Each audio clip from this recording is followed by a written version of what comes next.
Hi, everybody. We're going to get started in a couple of minutes. We're going to give people just a couple of minutes to get on, and I'll be back in just a few.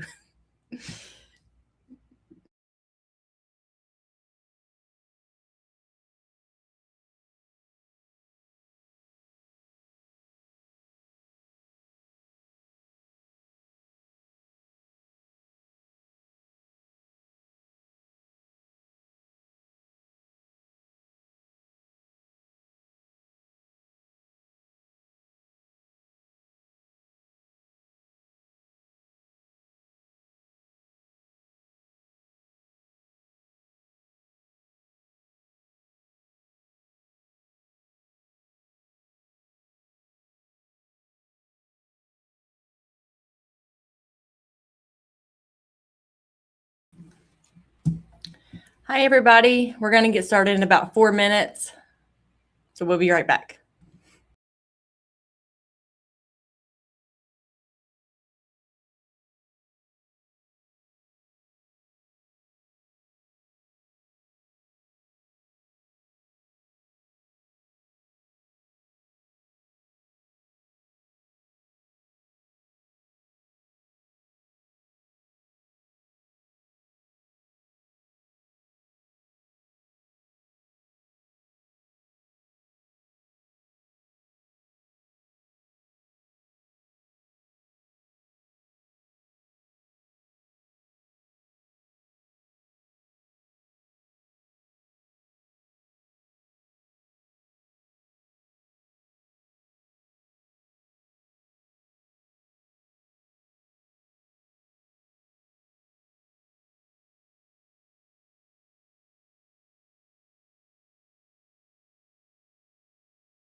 Thumbs up. Welcome, everybody, and thank you for joining us today. I'm Morgan, and I'm really excited to spend this time with you as we get ready for National Volunteer Week. National Volunteer Week is an annual event in the third week of April that celebrates and recognizes the impact of volunteers. This week is one of the best opportunities of the year for nonprofits to strengthen the relationships that you already have with your volunteers and build momentum for your mission. When used intentionally, this week can set the tone for a stronger engagement and growth long after the week is over. Today's session is all about making that happen practically. We're going to walk through 4 key areas together: how to plan a meaningful volunteer event, how to promote your event and recruit volunteers, how to run and track your event, and how to build lasting relationships by saying thank you the right way. The great news is that we put together a resource page with everything that you need, and we're going to walk through it together today. I'll be pulling it up as we go so you can see exactly where to find each tool and template.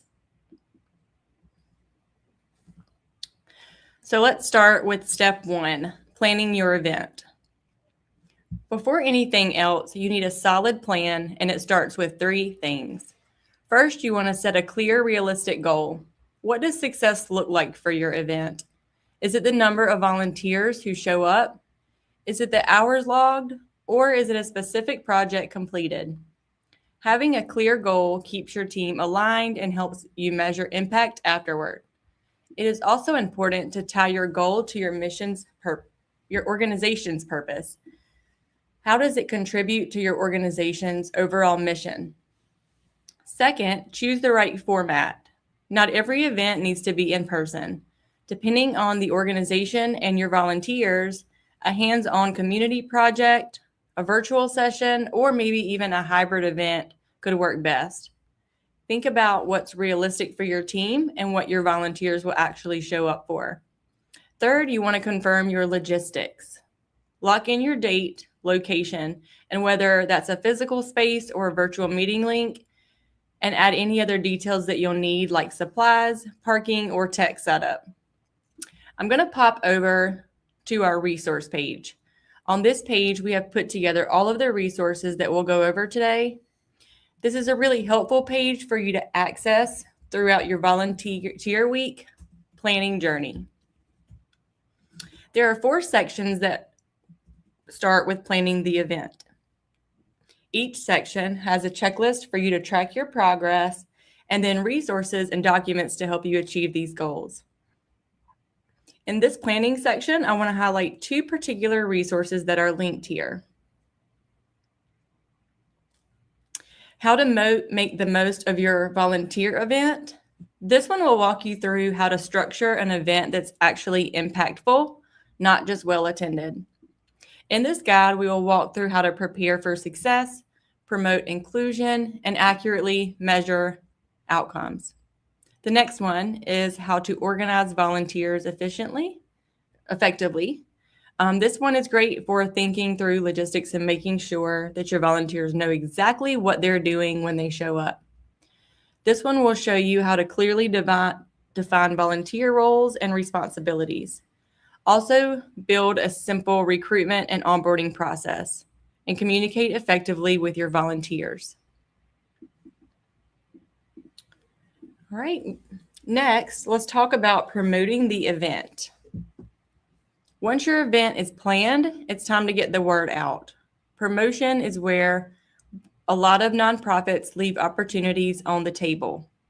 Email first. Your existing volunteer list is your warmest audience. Send an email announcement early, ideally a few weeks out, so people can get it on their calendars. There's also an email template for volunteer recruitment on the resource page that you can customize and send in minutes. That one. Okay. Next, get on social media. Create a few posts leading up to your event. You don't need to be a graphic designer. We've got a social media post template and a social media image suggestion right on the resource page to make it easy for you. I'm going to show you that. So those resources are available here. And then go bigger. Boost your online visibility. This is something a lot of organizations skip, but it makes a real difference. Here are a few specific things that you can do. List your event on the Points of Light volunteer page. This will put your event right in front of people who are already looking to volunteer. Points of Light is an organization that organizes National Volunteer Week each year, so it's a good place to start. This is what the link will look like whenever you're on the website, and you'll just need to add your email to sign in, add your organization by searching for it, and then add your event. The next thing on the resource page is Candid.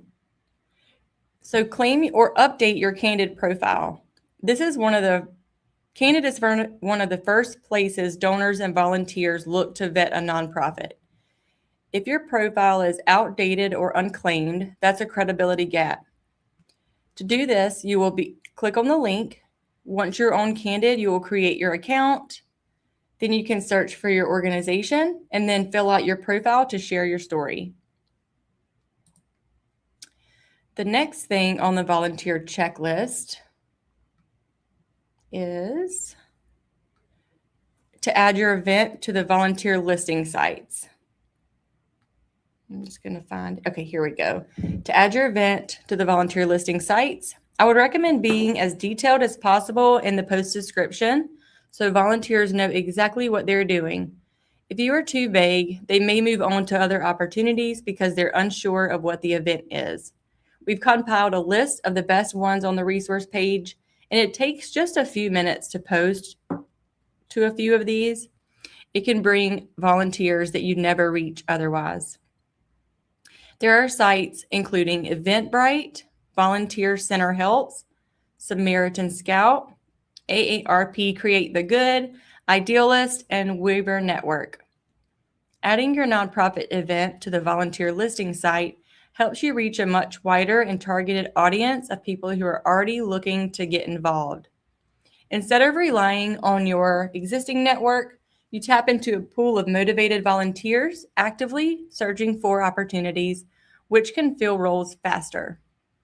It also boosts visibility and awareness to your organization, helping you attract new supporters who may stay engaged beyond just one event. Additionally, if your organization has little to no online presence, this is a great opportunity to get you started. You can review our guide to updating your online presence, also linked on this page. One last great way to pick up volunteers is to invite local companies that you have relationship with to send volunteers. A lot of companies offer paid volunteer time or have philanthropy committees, and they'll send volunteers for events they want to support. Okay, so the event is planned, is promoted, and volunteers are registered. Now it's game day. Here's how to make sure that it runs smoothly. You'll want to brief your team beforehand. Make sure that every staff member and team knows the plan. Who's checking people in? Who's leading each activity? What happens if something goes sideways? A quick 15-minute rundown before your event starts can prevent a lot of chaos. Then you'll want to assign clear roles. This goes for both staff and volunteers. People show up wanting to help. Make it easy for them by telling them exactly what to do. Be sure you refer back to our guide on how to organize volunteers effectively for details on how to define roles and responsibilities. You'll also want to track attendance and hours. This is very important. If you're filing a Form 990, volunteer hours are great to have documented. Volunteer hours can be a helpful metric for explaining impact, engagement, and event effectiveness. On our resource page, we've included a volunteer hours tracking spreadsheet.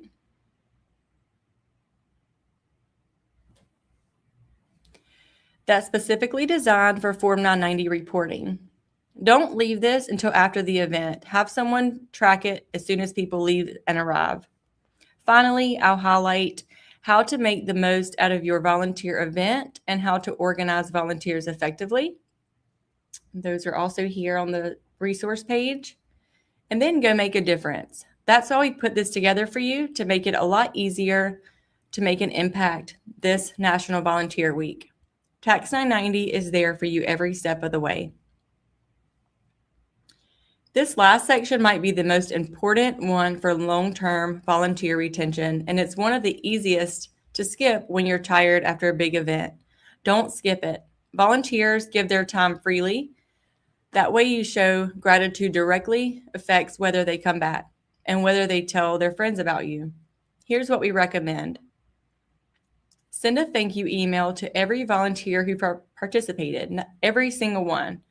We want to have a thank you email template on the resource page. It's ready to customize and send.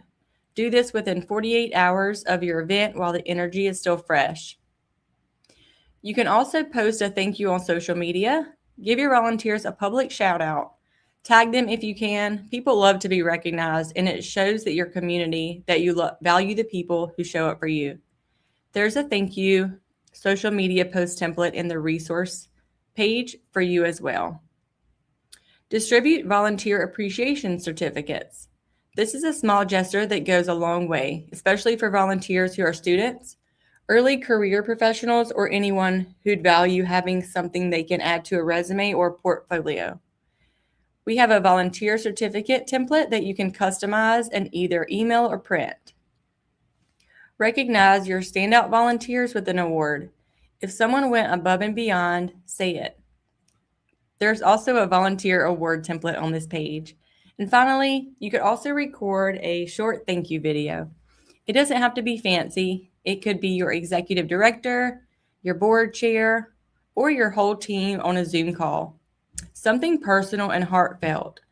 We've included a short thank you video script on the resource page just to make this as easy as possible.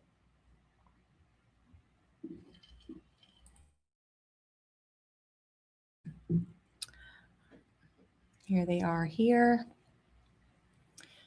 All these templates are right there in section 4, free of charge for you to reference. You should aim to have every single one of those thank you touch points out within a week of your event. So let's bring all this together. National Volunteer Week is April 19th through the 25th, which means you have a window right now to get ahead of this. Use our resource page as your home base. It's built to take you through every stage from that first planning meeting all the way to your last thank you note. Every template, every tool, and every link that you need is right there. This week, I encourage you to pull up the checklist, pick 1 or 2 things from sections 1 or 2 and knock them out today, and share the resource page with your team so everyone is working from the same plan. We want this to be the best National Volunteer Week your organization has ever had, and with the right preparation, it absolutely can be. Thank you so much for being here today.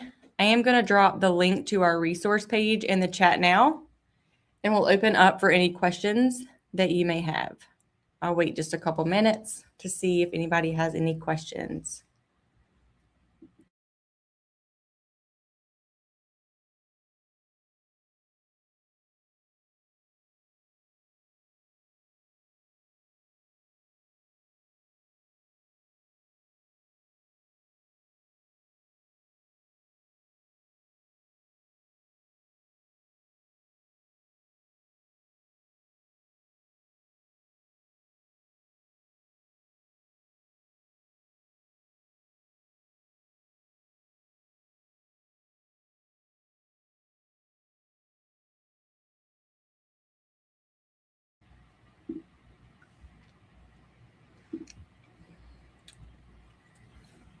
That's so funny. All right. So we have a question from Rita. How to handle low turnout or last minute cancellations? So when dealing with low turnout or last minute cancellations, it is important to have a plan that identifies the highest need areas of the event. This will help you determine which roles are essential and which are simply just nice to have. If volunteers have been assigned to specific roles, understand the reason behind the assignments. If it's mainly for your organization, you can easily redirect volunteers to where they're most needed as they arrive. However, if a role requires specific experience or knowledge, it's better to reassign someone else first and keep those skills volunteers in place. Let's see. All right. And we have Another question from Melissa. How to get leadership to buy in for the volunteer appreciation? So recognition and appreciation can come in a lot of different forms. It doesn't have to be a big expense for your team. In fact, the more personal it is, the better. Research from the AmeriCorps shows that volunteers who receive feedback and appreciation are more likely to continue working with the organization. Volunteers work with nonprofits because they want to make an impact, but studies show that the initial motivation isn't enough to retain volunteers. If appreciation is what keeps them coming back, then it's worth it. Think of it as an investment of the organization. I'm also going to drop the AmeriCorps link in the comments just for your reference. Okay, and Rita is back with another question. How to train volunteers for single-day events. So one of the best ways to approach this is to have two groups of volunteers, experienced volunteers and first-time ones. Experienced volunteers have worked with you before, and they can act as a guide or trainer for the new volunteers. In fact, having them take that responsibility can help them feel more fulfilled in the work they're doing for the organization. You can put the experienced volunteers in charge of the more complicated tasks that need more than a few minutes of training to know the nuances of, and then the new volunteers can assist with the smaller tasks under their guidance. If you only have new volunteers, make sure that you have jobs for them that they can supervise yourself or have one of the staff assist with it. All right, perfect. All right. Well, thank you so much for joining me today. It was really fun going over National Volunteer Week resources with you. If you have any questions, please reach out to us at support@tax990.com, or you can reach us by phone 704-839-2321. And we look forward to seeing you on the next webinar.